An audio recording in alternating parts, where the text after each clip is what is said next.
The stagecoach lurched to a stop in front of the weathered general store, and Willa Norton pressed her gloved hand against the dusty window, her calloused palms aching even through the thin fabric as she gripped the frame to steady herself after 3 weeks of bone-rattling travel from Pennsylvania to the wilds of Wisconsin in the autumn of 1876.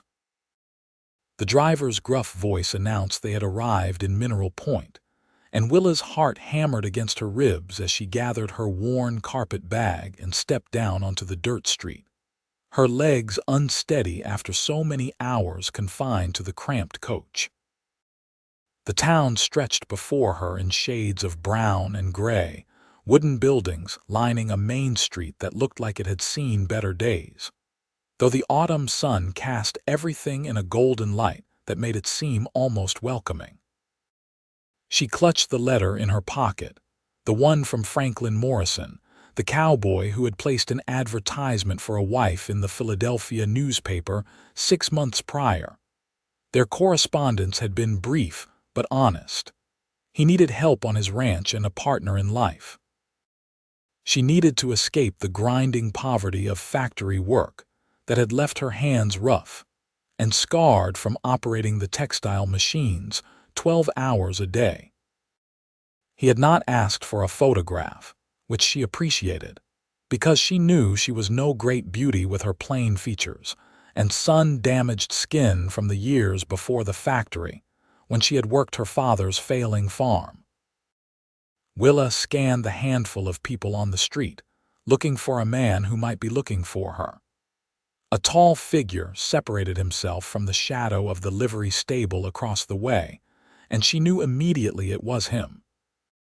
Franklin Morrison was lean and rangy, with dark hair that needed a trim and sun-weathered skin that spoke of years working outdoors.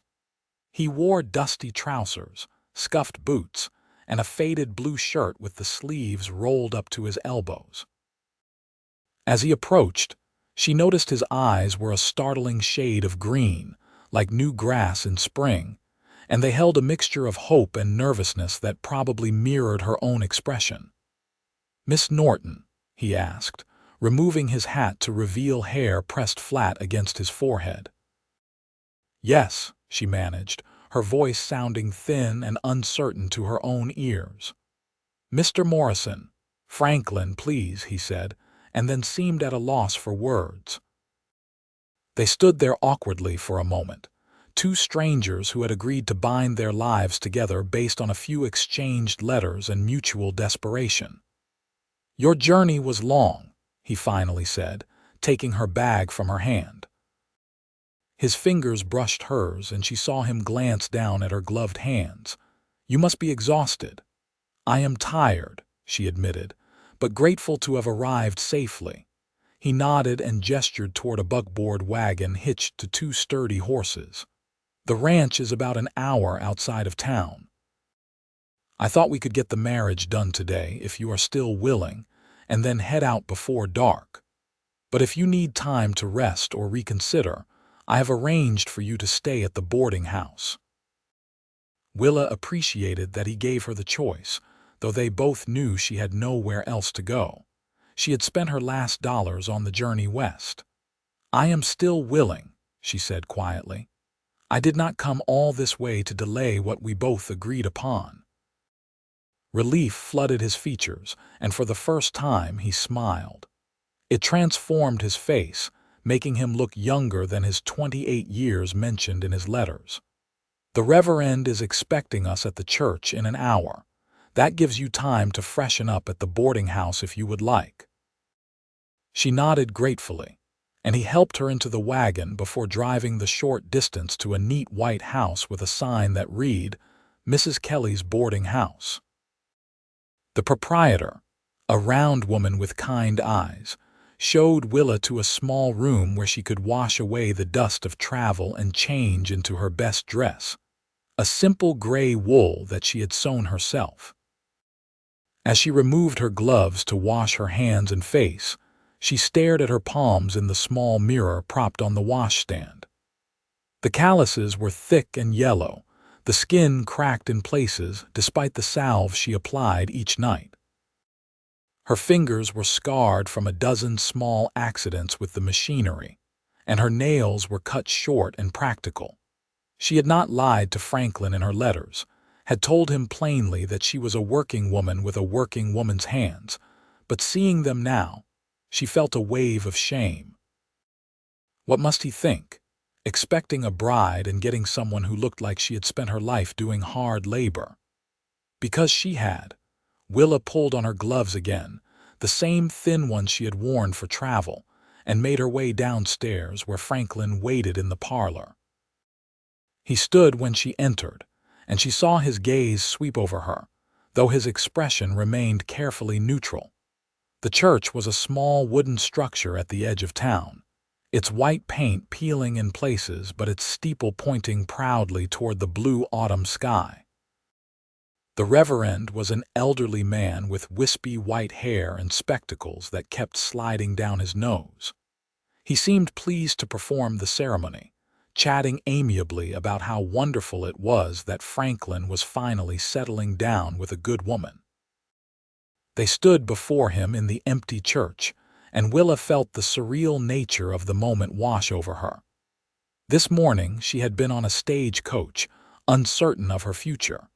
Now she was about to marry a man she had known for less than 2 hours.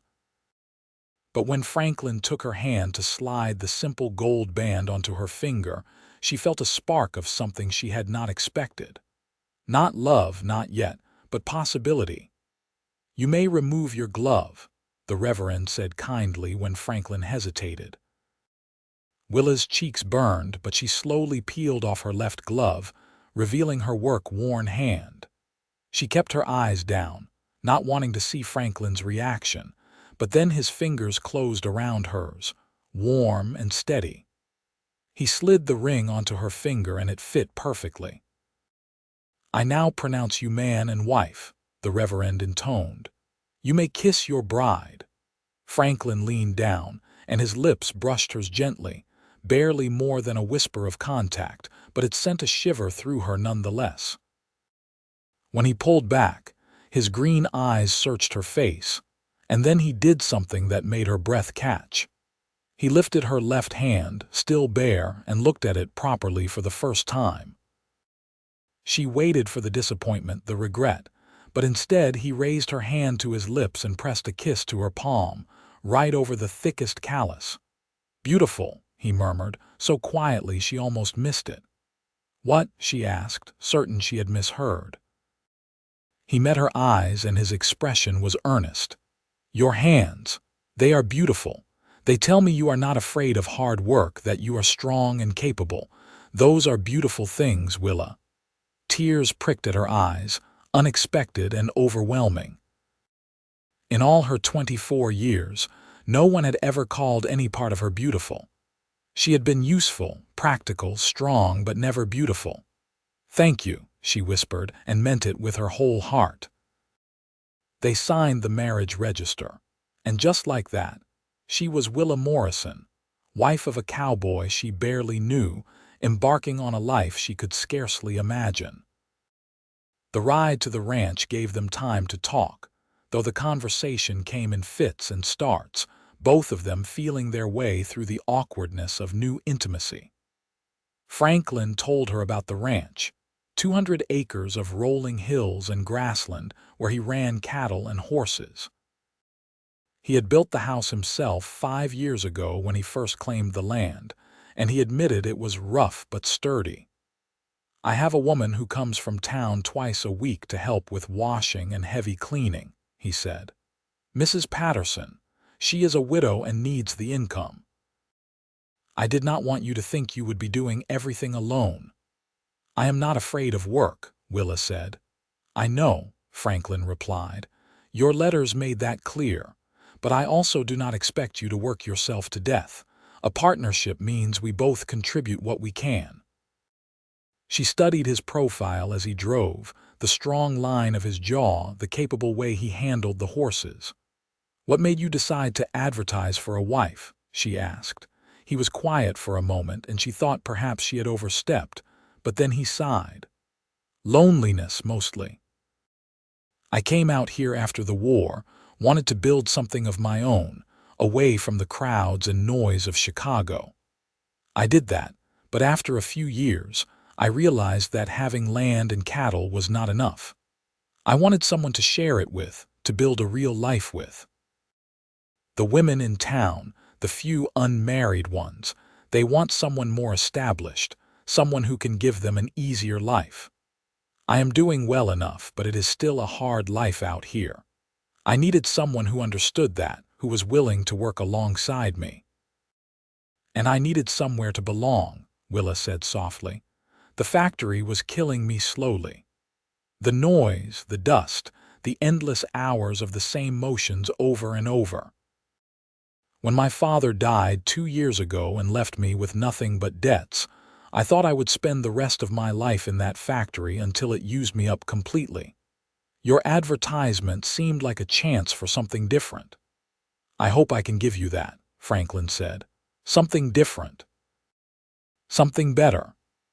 The ranch appeared as they crested a hill, and Willa felt her spirits lift despite her exhaustion.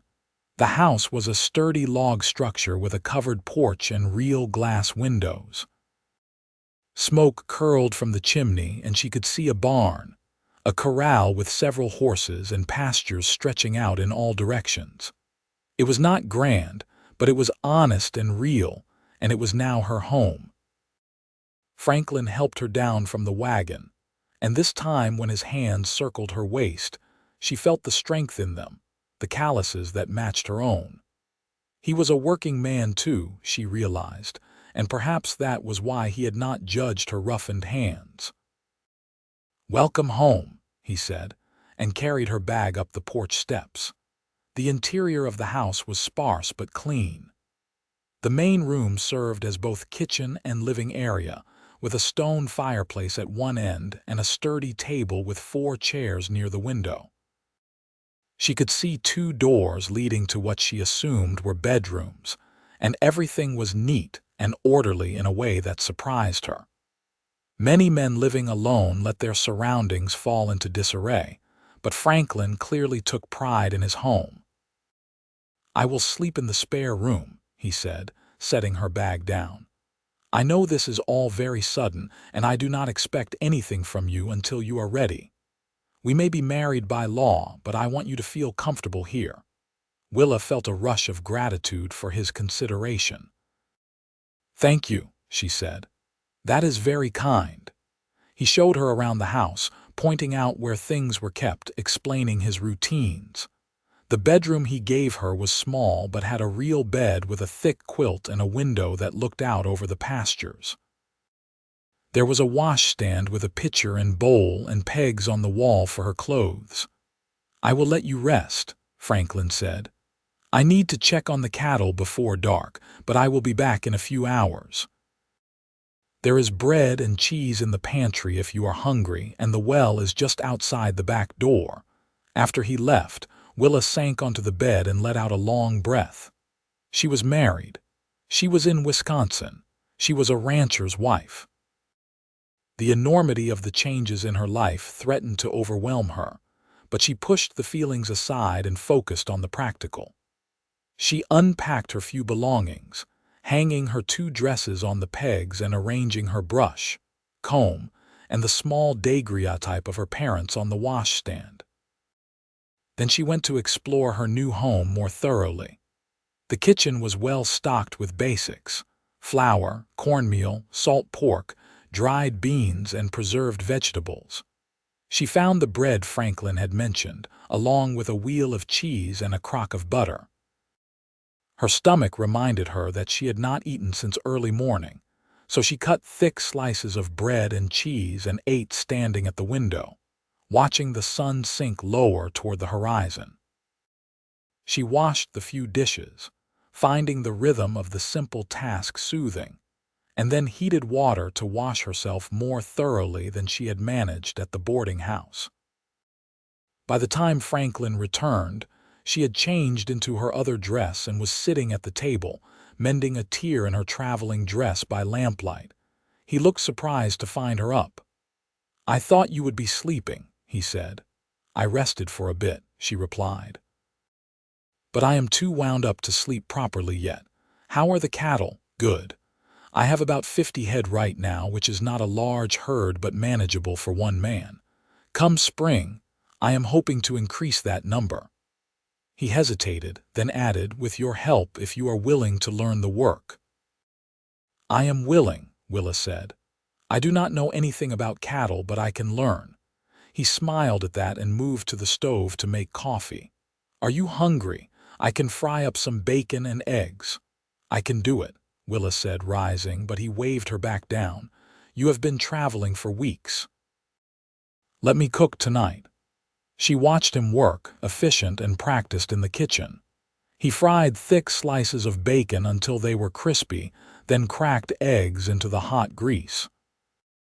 The smell made her mouth water, and when he set a plate in front of her piled high with food, she realized how truly hungry she was. They ate in comfortable silence, and afterward, she insisted on washing up while he went to tend the horses one final time. By the time he came back in, full darkness had fallen, and Willa was yawning despite her best efforts to stay awake. "Go to bed," Franklin said gently. "Tomorrow will be soon enough to start figuring out our life together." She nodded and retreated to her room, closing the door behind her. She could hear him moving around in the main room, banking the fire and preparing for bed himself. She changed into her nightgown and slipped between the sheets, which smelled faintly of lavender and sunshine. Despite her exhaustion, sleep did not come immediately. Her mind churned with thoughts of this strange new life, of the man who was now her husband, of the vast landscape that surrounded this small house. But eventually, the warmth of the bed and the quiet of the countryside lulled her into sleep, and she dreamed of green eyes and gentle hands. The next weeks fell into a pattern. Franklin woke before dawn each day and did the morning chores, feeding the horses and checking on the cattle.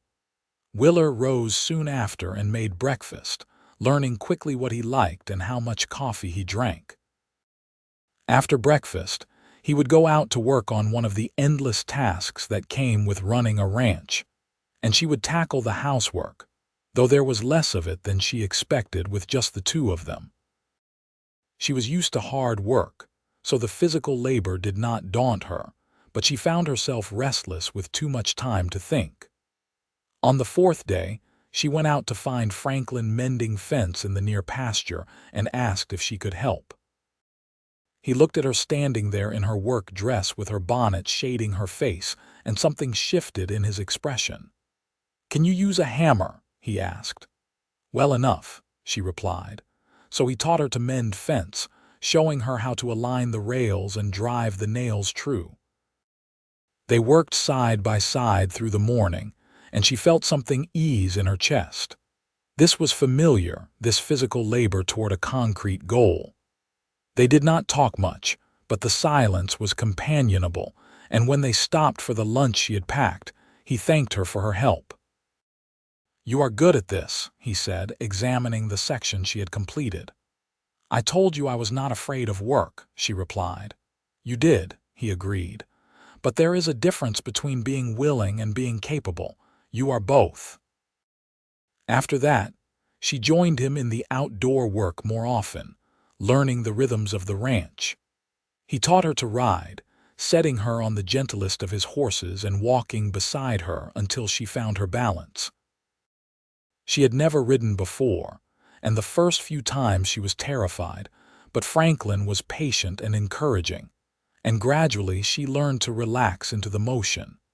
He taught her about the cattle, how to read their behavior and spot signs of illness. He showed her the property boundaries and where the creek ran clear and cold even in summer. He explained his plans for the future, how he wanted to build up the herd and maybe add some sheep, how he dreamed of having enough horses to sell to the army or to settlers heading west. And slowly, in the midst of all this teaching and learning, they began to know each other. She learned that he had fought in the war as a young man and had seen things that still haunted his dreams. He learned that she had been the eldest of 6 children and had basically raised her younger siblings after their mother died, only to watch 3 of them die of fever before they reached adulthood. They shared their sorrows and their hopes, and the space between them grew smaller. Mrs. Patterson came on Mondays and Thursdays, a brisk woman in her 50s who took over the washing and the heavy cleaning with cheerful efficiency. She clearly approved of Willa, telling Franklin within Willa's hearing that he had chosen well. Willa appreciated the help but also enjoyed the female company, and Mrs. Patterson was happy to share gossip from town and advice about living in Wisconsin. "Winter comes hard here," she warned. "You will want to make sure you are well stocked with firewood and supplies before the first snow. Sometimes we get snowed in for weeks at a time."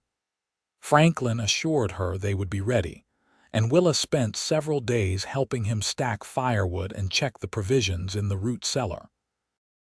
The work was hard but satisfying, and she fell into bed each night physically exhausted but mentally content in a way she had never been in the factory. 6 weeks after her arrival, they went into town for supplies. Willa had been to Mineral Point only once since her wedding day, and she was curious to see more of it. The town was small but lively, with a main street that boasted a general store, a bank, a hotel, 2 saloons, a church, and various other businesses. Franklin introduced her to several people, and she felt their curious gazes taking her measure. At the general store, while Franklin was arranging for feed to be delivered, the shopkeeper's wife engaged Willa in conversation. "How are you settling in at the Morrison place?" Mrs. Chen asked. She was a small Chinese woman who had married the shopkeeper years ago and was known for her kindness and sharp business sense. "Very well, thank you," Willa replied. "Franklin has been very patient in teaching me about ranch life." "He is a good man," Mrs. Chen said. "He has had a hard time of it, losing his partner 2 years back." Willa felt a jolt of surprise. "Partner?" Mrs. Chen looked startled. "Oh, perhaps I should not have said anything. His business partner, Thomas Grant.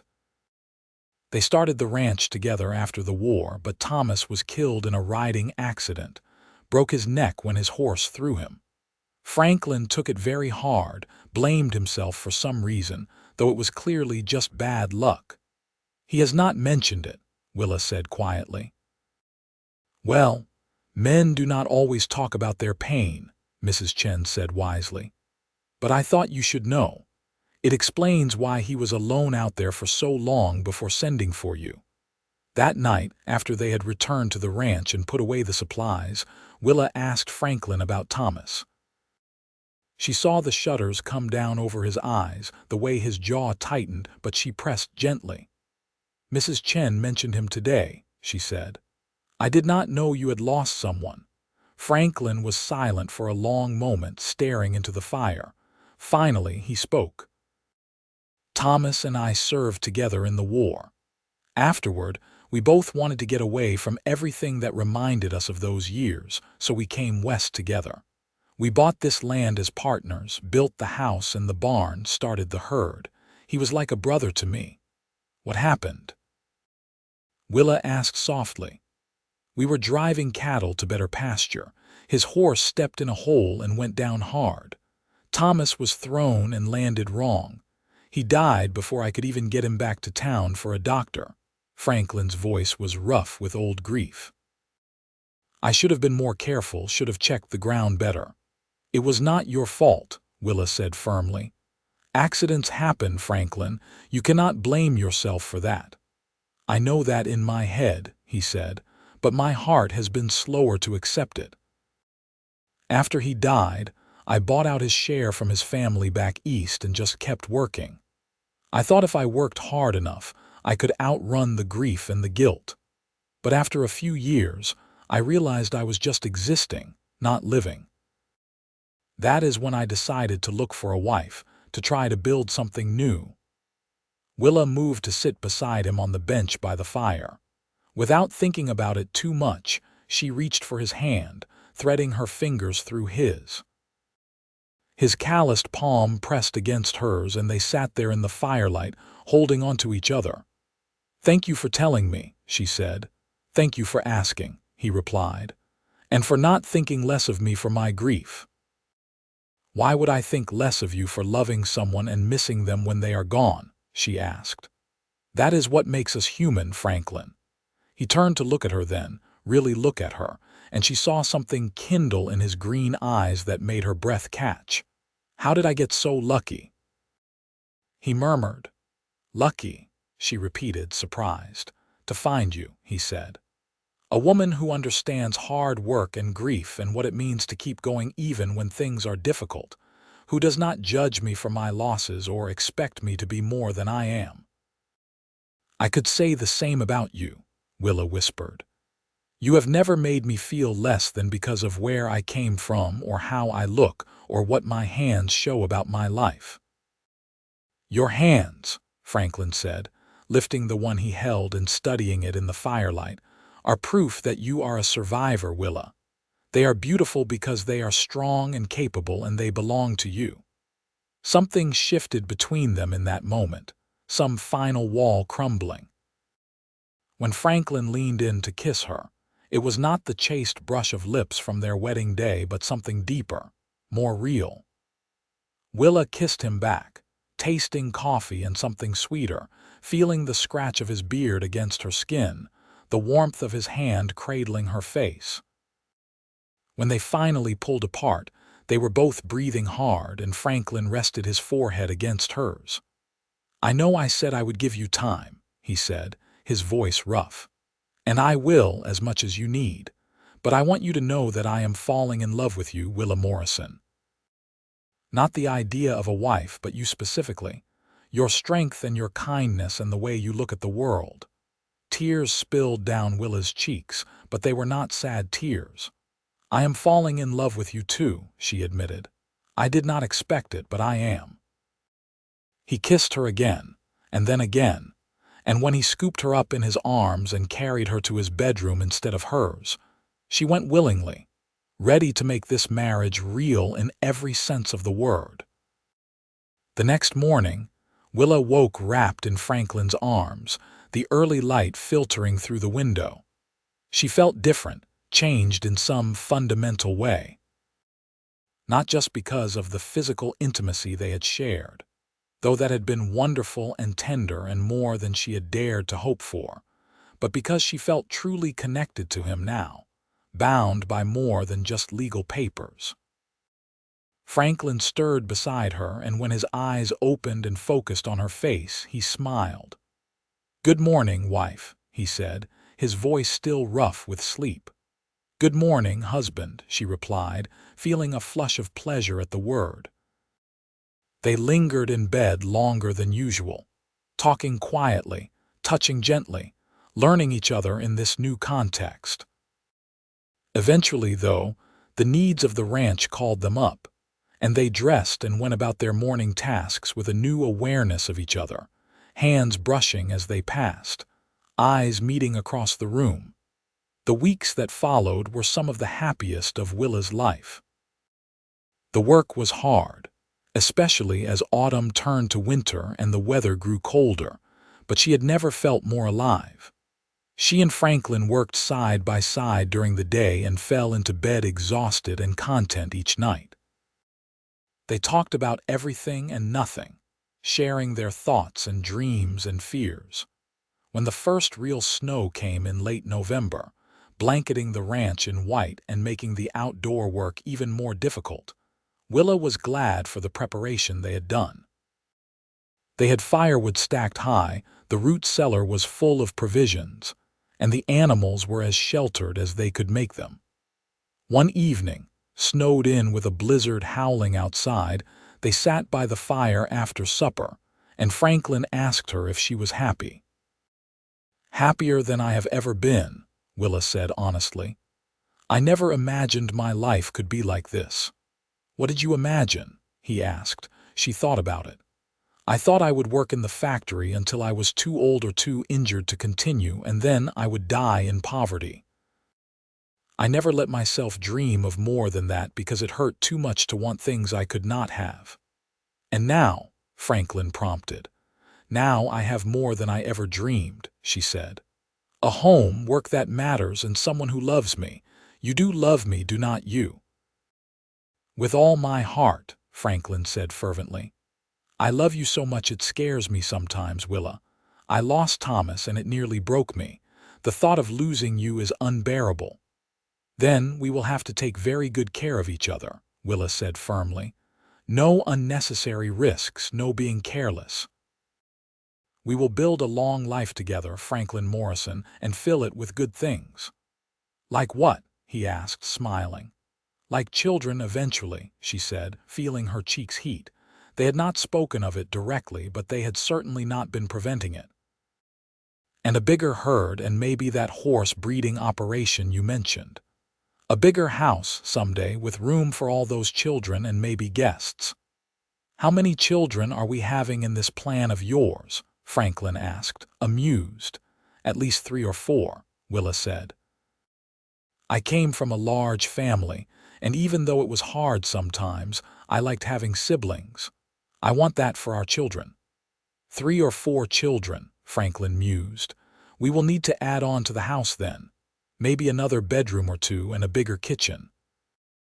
They spent the evening planning their future, spinning dreams out of hope and love, and when they finally went to bed, Willa felt like the luckiest woman alive. Winter deepened, and the work became a matter of survival. They spent hours each day just keeping the animals fed and watered, breaking ice in troughs and hauling hay. The cold was brutal, worse than anything Willa had experienced in Pennsylvania, and there were days when the wind cut through her layers of clothing like knives. But there were beautiful moments, too. The way the snow sparkled in the sunlight like diamonds, the hush that fell over the land after a fresh snowfall, the warmth of coming inside to a hot fire in Franklin's arms, the taste of the stew she had learned to make from Mrs. Patterson's recipe, simmering all day and filling the house with savory smells. In late January, Willa realized her monthly courses had not come. She waited another week to be sure, and then another, and when she was certain, she told Franklin one night after supper.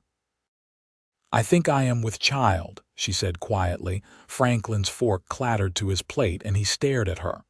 Truly, I cannot be completely certain until more time passes, she said, but all the signs are there. He was around the table in an instant, pulling her to her feet and into his arms. A baby, he said, his voice full of wonder. We are going to have a baby. Are you happy? Willa asked, even though she could see the answer on his face. Happy does not begin to cover it, Franklin said. I am overjoyed, Willa, terrified but overjoyed. I am terrified too, she admitted. I have helped birth babies before, but having my own is different. We will figure it out together, Franklin promised, just like we have figured out everything else. As winter slowly gave way to spring, Willa's pregnancy became more obvious. Her dresses grew tight around the middle, and she found herself tired more easily. Franklin became even more protective, insisting she do less of the heavy work, though she still helped where she could. Mrs. Patterson was delighted when she learned the news and immediately began giving Willa advice about pregnancy and childbirth. She also offered to help when the time came, as the nearest doctor was in Mineral Point and might not be available quickly if the baby came in a hurry. In April, when the snow had finally melted and the first green shoots were appearing, Franklin surprised Willa by showing her the lumber he had ordered for the house addition. I want to get at least one more bedroom built before the baby comes, he said. And expand the kitchen like we talked about.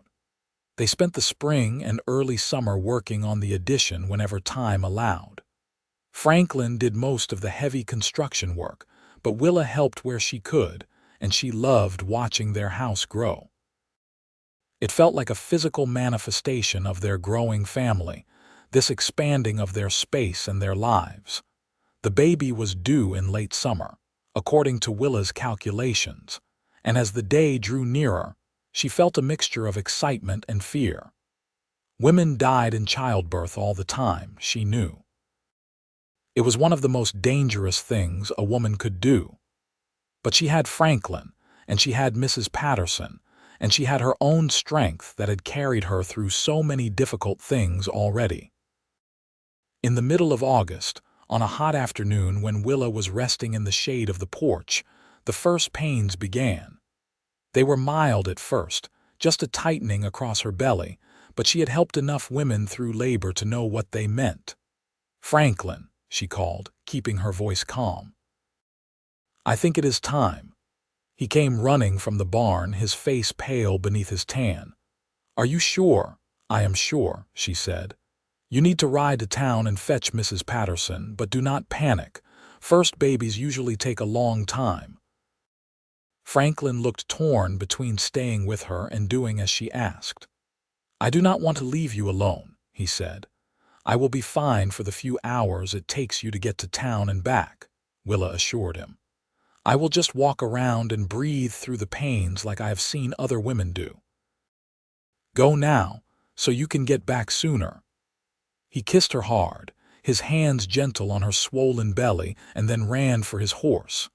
Willa watched him ride away at a gallop and then turned her attention to preparing for what was to come. She tidied the bedroom, made sure there were plenty of clean linens, and set water to boil. The pains came and went, growing gradually stronger but still manageable. She walked around the house and the yard, stopping to lean against a post or a tree when a contraction took her. She was not afraid, she realized. She trusted her body, and she trusted that Franklin would return with help. It was nearly dark when she heard the sound of horses. Franklin burst through the door with Mrs. Patterson close behind, and the older woman took one look at Willa and nodded approvingly. "You are doing well," she said. "How far apart are the pains?" "Maybe 10 minutes now," Willa said. "They are getting stronger." "Good. That is how it should be. Let us get you to bed and see where we are." The next hours were a blur of pain and effort. Mrs. Patterson was a calm presence, guiding Willa through the contractions, telling her when to push and when to breathe.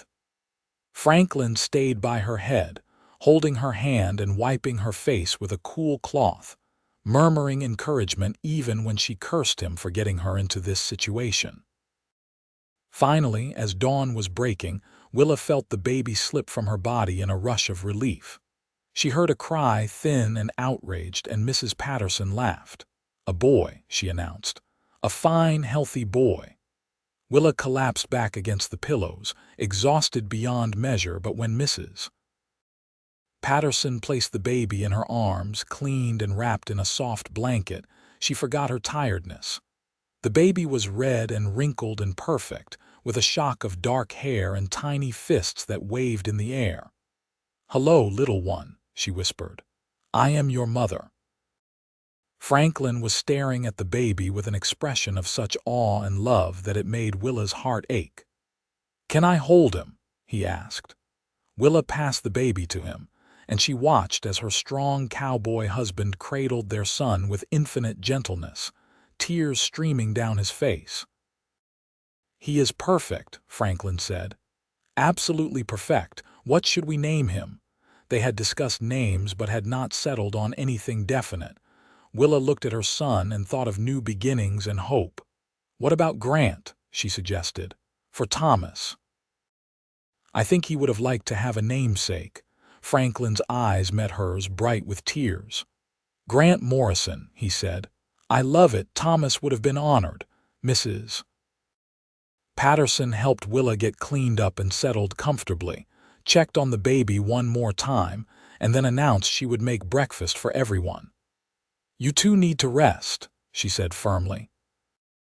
"I will stay through today and tomorrow to make sure everything is as it should be, and then you will be on your own." Willa was grateful for the help, but as she lay in bed with Franklin beside her and baby Grant asleep in the cradle Franklin had made, She felt perfectly capable of handling whatever came next. They had built a life together from nothing but determination and love. They could certainly handle one small baby. The days after Grant's birth were exhausting but wonderful. Willa had never known she could love someone so fiercely and immediately. Every tiny sound the baby made sent her heart racing, and she marveled at his tiny fingers and toes, the way he rooted for her breast, the little expressions that crossed his face. Franklin was completely besotted with his son. He would sit for hours just watching Grant sleep, and he insisted on helping with everything, changing diapers and walking the floor when the baby fussed at night. Willa fell in love with him all over again, seeing this tender side of him. As summer faded into autumn and Grant grew from a tiny newborn into a chubby infant, life on the ranch settled into new routines. Willa learned to work with the baby strapped to her back in a sling Mrs. Patterson had shown her how to make. She could do light chores while Grant napped, and Franklin took over more of the indoor work so she could focus on caring for their son. They had survived their first year together. Willa realized one day in late October as she watched Franklin play with Grant on a blanket in the yard. She had come to this place a desperate woman with nothing but the clothes on her back and work-roughened hands. She had expected, at best, a tolerable partnership based on mutual need. Instead, she had found love, real and deep and transformative. She had found a home and a family and a future full of possibility. And all because a cowboy had looked at her calloused palms and called them beautiful. Franklin looked up and caught her watching them. "What are you thinking about?" he called. "How happy I am," Willa called back. "How grateful I am that you answered my letter." "I am the grateful one," Franklin said, scooping up Grant and walking over to her. "You have given me everything, Willa. A family, a reason to build something lasting, hope for the future." "We have given those things to each other," Willa corrected, standing on her toes to kiss him.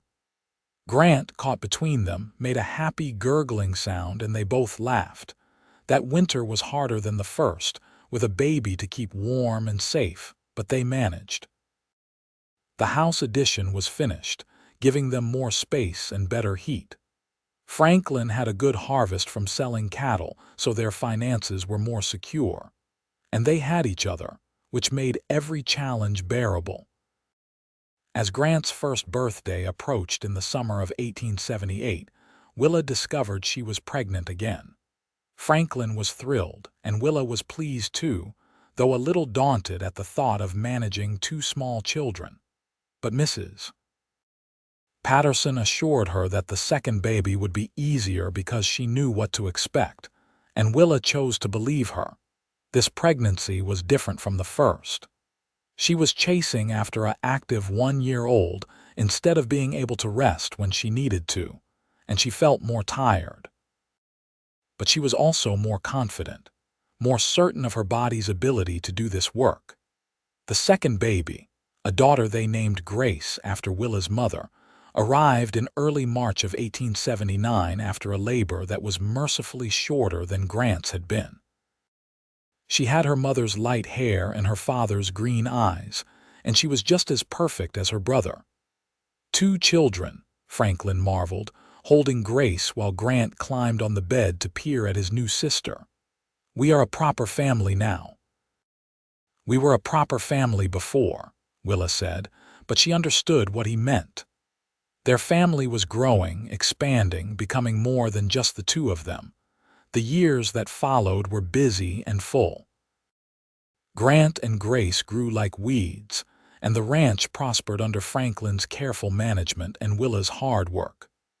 They added more cattle, started the horse breeding operation Franklin had dreamed of, and built a reputation for quality stock.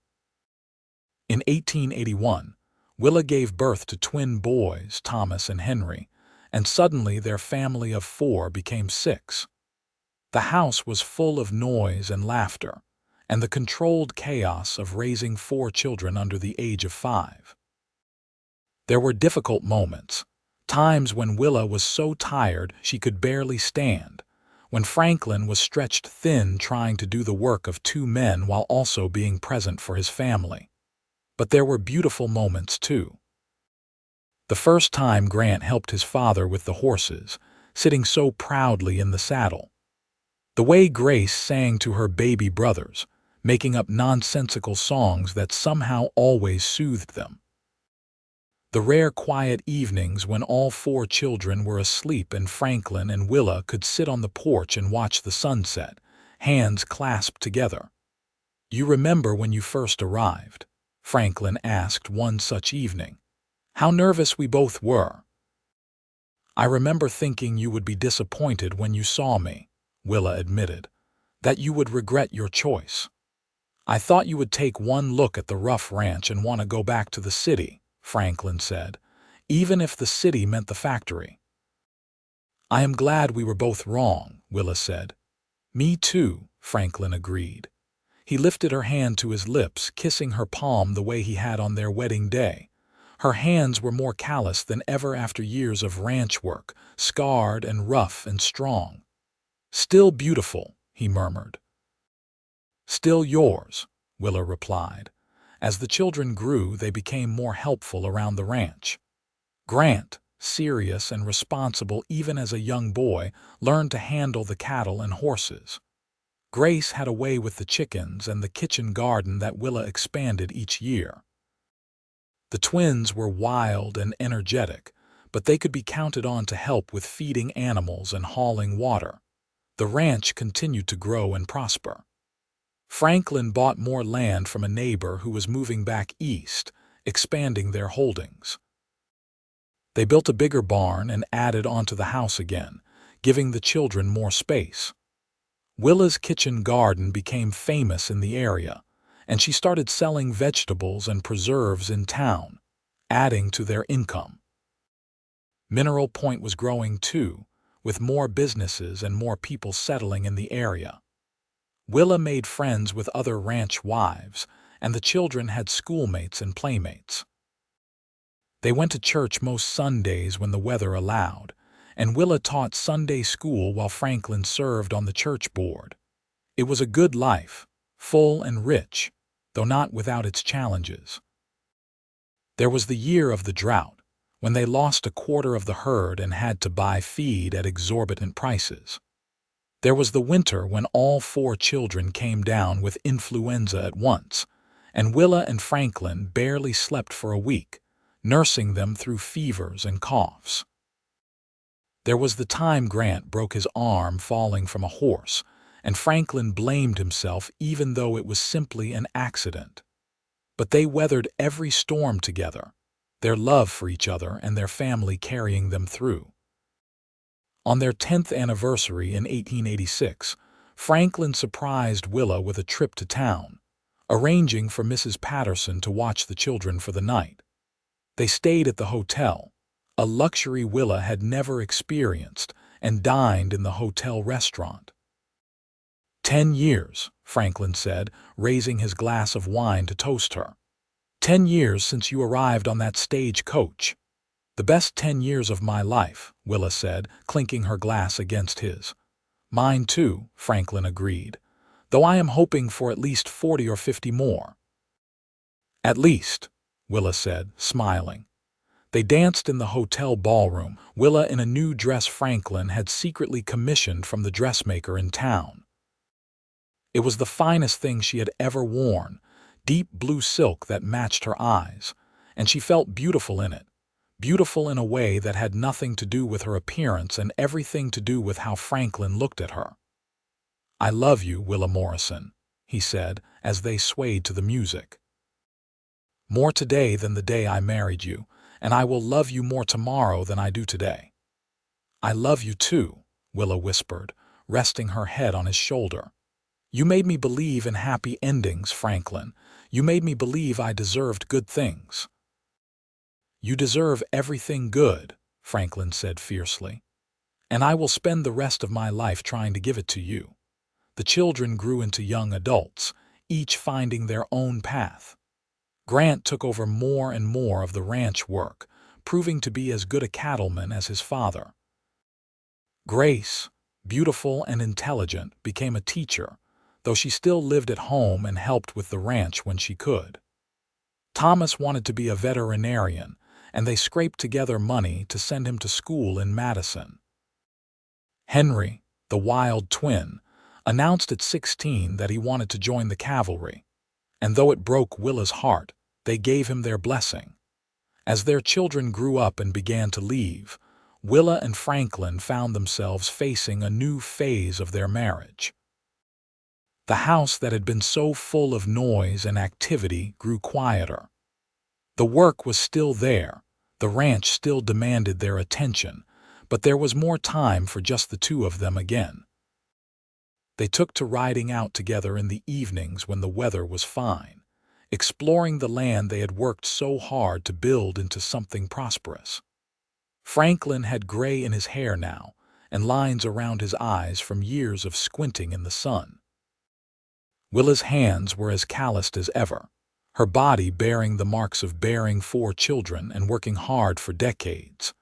But when Franklin looked at her, she still saw the same love and admiration she had seen on their wedding day when he had called her hands beautiful. And when she looked at him, she saw the man who had given her everything she had never dared to hope for: a home, a family, a love that had only grown deeper with time. "Do you have any regrets?"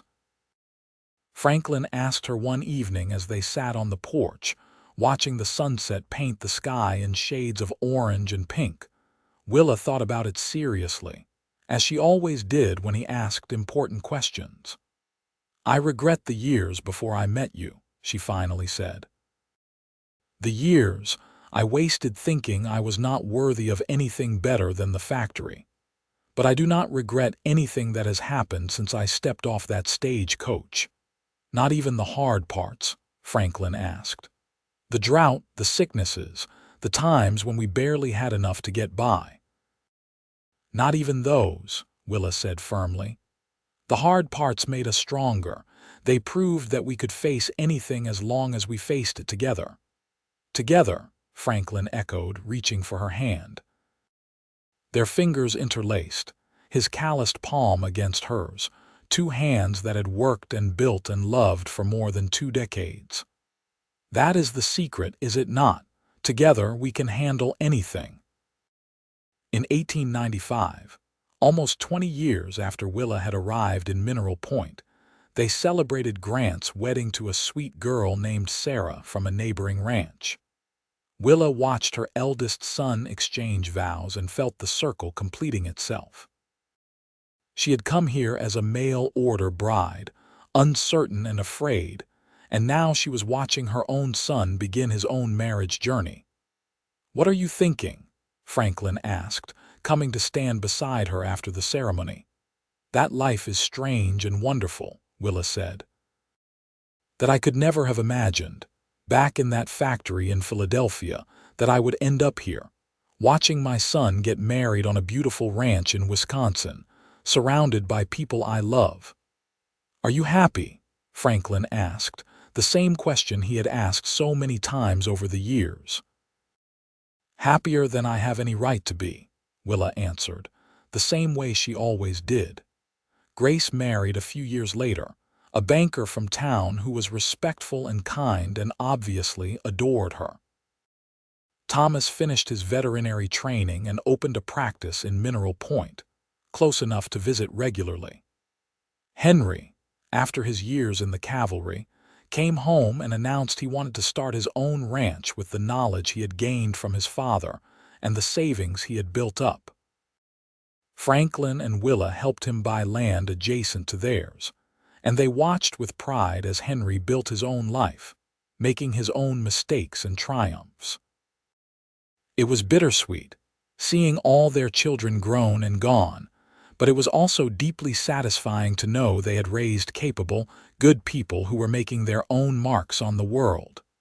"Just us again," Franklin said one morning over breakfast, the house quiet without the bustle of children. "Just us," Willa agreed, "like it was in the beginning." "Except we are old now," Franklin said with a rueful laugh, He was 55, his hair more gray than dark, his movements a little slower from years of hard work.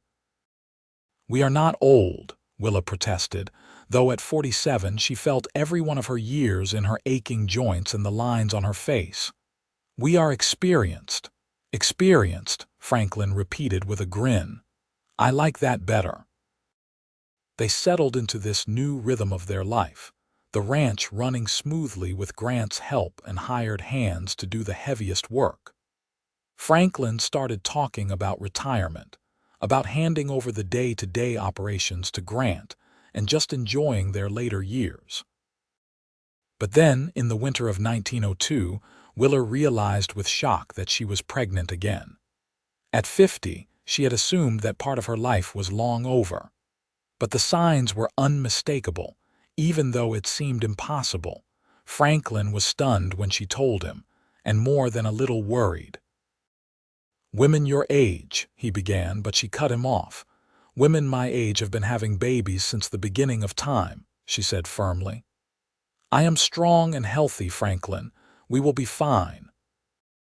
He was not entirely convinced, and he hovered over her throughout the pregnancy, insisting she do nothing more strenuous than light housework. Willa chafed at the restrictions but understood his fear. This was a risky pregnancy, and they both knew it. Their fifth child, another daughter they named Hope because she was so unexpected and precious, arrived in early summer. The labor was harder than any of the others had been, and there were moments when Willa was genuinely frightened. But Mrs. Patterson was there, still spry and capable in her 80s, and the local doctor made the journey from town. Together, they brought Willa and Hope through safely. The older children were amazed and delighted to have a baby sister, and Hope was thoroughly spoiled by her siblings and her parents. Franklin, who had been a devoted father to his other children, was absolutely besotted with this late surprise, and Willa often found him just holding Hope and staring at her in wonder. "Our last baby," he said one night, rocking Hope to sleep while Willa watched from the bed. "Definitely our last," Willa agreed. "I am too old for this, Franklin." "You are magnificent," Franklin said. "At every age and every season of our life, you are magnificent, Willa Morrison." She smiled, accepting the compliment as she had learned to do over the years. Franklin had taught her to see herself through his eyes, to recognize her own worth and strength and beauty, even when the world might judge her as plain or common. Hope grew into a bright, curious child, bringing new energy into their lives when they might have been winding down. They were older parents now, with grandchildren who were not much younger than their youngest daughter, but they would not have changed it for anything. On their 30th anniversary in 1906, surrounded by their children and grandchildren, Franklin stood and raised his glass to toast Willa. "30 years ago," he said, his voice carrying across the crowded table, "a woman stepped off a stagecoach in Mineral Point with nothing but a worn carpet bag and calluses on her palms. I looked at those hands and knew I had found something precious. Someone who understood hard work and perseverance, someone who would build a life with me instead of just living off my labor." He paused, his green eyes finding Willa's across the table. "I did not know then that I would fall so completely in love with her. I did not know that she would give me 5 beautiful children, that she would work beside me through every triumph and every setback, that she would be my partner in the truest sense of the word. But I am grateful every day that she took a chance on a lonely cowboy with more dreams than sense." "Hear, hear," Grant called out, and the others echoed him. Willa felt tears on her cheeks as Franklin came around the table to her. He held out his hand and she placed hers in it, their palms pressed together, calloused and scarred and strong. "I love you, Willa Morrison," Franklin said. "My beautiful, strong, remarkable wife." "I love you too," Willa managed through her tears. "You made me believe I was worthy of love, Franklin. You made me believe I deserved happiness, That is the greatest gift anyone has ever given me." They kissed to the applause and cheers of their family, and Willa felt the rightness of this moment, the completion of a journey that had begun with fear and desperation, and transformed into joy and abundance. The years continued to pass, each one bringing changes but also continuity. The ranch thrived under Grant's management, with help from his brothers when needed. Grace's children grew up and started families of their own, making Willa and Franklin great-grandparents. Hope grew into a lovely young woman with her father's green eyes and her mother's practical nature. Franklin's health began to fail in his late 60s, the years of hard work taking their toll on his body. But he remained cheerful and engaged with life, delighting in his growing family and the success of the ranch he had built from nothing. Willa cared for him tenderly as he weakened, just as he had cared for her through 5 pregnancies and countless illnesses over the years. They sat together on the porch most evenings, holding hands and watching the sun set over land they had tamed and cultivated together. "Do you remember the first time I held your hands?" Franklin asked one evening, his voice thin but clear. "Our wedding day," Willa said. "When you called them beautiful." "They are beautiful," Franklin insisted. "More beautiful now than ever because of all they have done, all they have built. These hands raised our children, worked this land, held me through good times and bad. How could they be anything but beautiful?" "You taught me to see myself differently," Willa said softly. "Before you, I thought I was just a broken factory girl with rough hands and no prospects. You showed me I was strong and capable and worthy of love." "You were always those things," Franklin said. "I just helped you see what was already there." Franklin passed peacefully in his sleep in the spring of 1915, 3 months shy of his 72nd birthday. Willa grieved deeply, having lost her partner of nearly 40 years, but she also felt grateful for the life they had built together. She had loved and been loved deeply, and that was more than many people could say. She stayed on the ranch with Grant and his family, helping where she could but mostly enjoying her role as matriarch of the sprawling Morrison clan. She told stories to her grandchildren and great-grandchildren about the early days, about coming west as a mail-order bride, and falling in love with a cowboy who saw beauty where others saw only evidence of hard labor. On what would have been their 40th anniversary, Willa sat on the porch alone, holding Franklin's wedding ring on a chain around her neck. She looked at her hands, even more gnarled and scarred now in her 70s, and remembered his words. Beautiful, he had called them. And because he had believed it, she had learned to believe it too. She had learned that beauty was not about smooth skin or delicate features. Beauty was about strength and capability, about the evidence of a life fully lived and work honestly done. Beauty was about love and partnership and building something lasting. Willa Morrison had come to Wisconsin with nothing but calluses and courage. She had built a life beyond her wildest dreams, raised a family, created a legacy that would continue long after she was gone.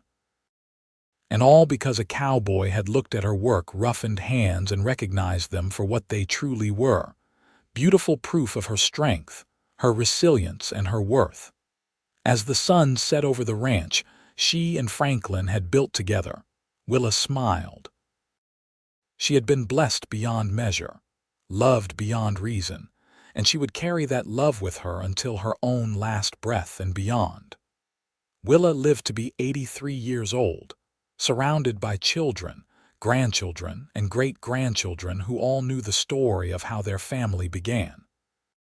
How a mail-order bride with calloused palms had stepped off a stagecoach and into the arms of a cowboy who called her beautiful.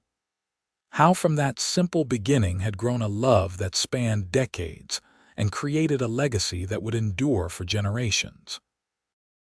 When Willa passed peacefully in her sleep in 1935, she was buried next to Franklin on a hill overlooking the ranch, their headstones simple but proud.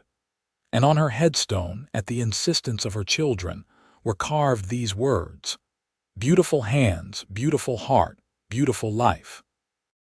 The ranch continued on, passed down through the generations, each one adding their own chapter to the Morrison family story. But it all began with courage and calluses, with a desperate woman and a lonely man who found in each other exactly what they needed. It began with Franklin Morrison looking at Willa Norton's work-worn hands and seeing not damage or hardship, but beauty and strength and the promise of a future built together. And from that single moment of recognition and acceptance grew a love story that would be told and retold, a testament to the power of seeing past surfaces to the truth underneath, of valuing strength over delicacy, of recognizing that the most beautiful things in life are often those that bear the marks of hard-won experience and genuine effort. The Morrison Ranch still stands today, worked by the descendants of that mail-order bride and her cowboy, a living monument to a love that began with callous palms and grew to encompass everything that truly matters in life: family, partnership, perseverance, and the kind of deep, abiding love that transforms ordinary lives into something extraordinary.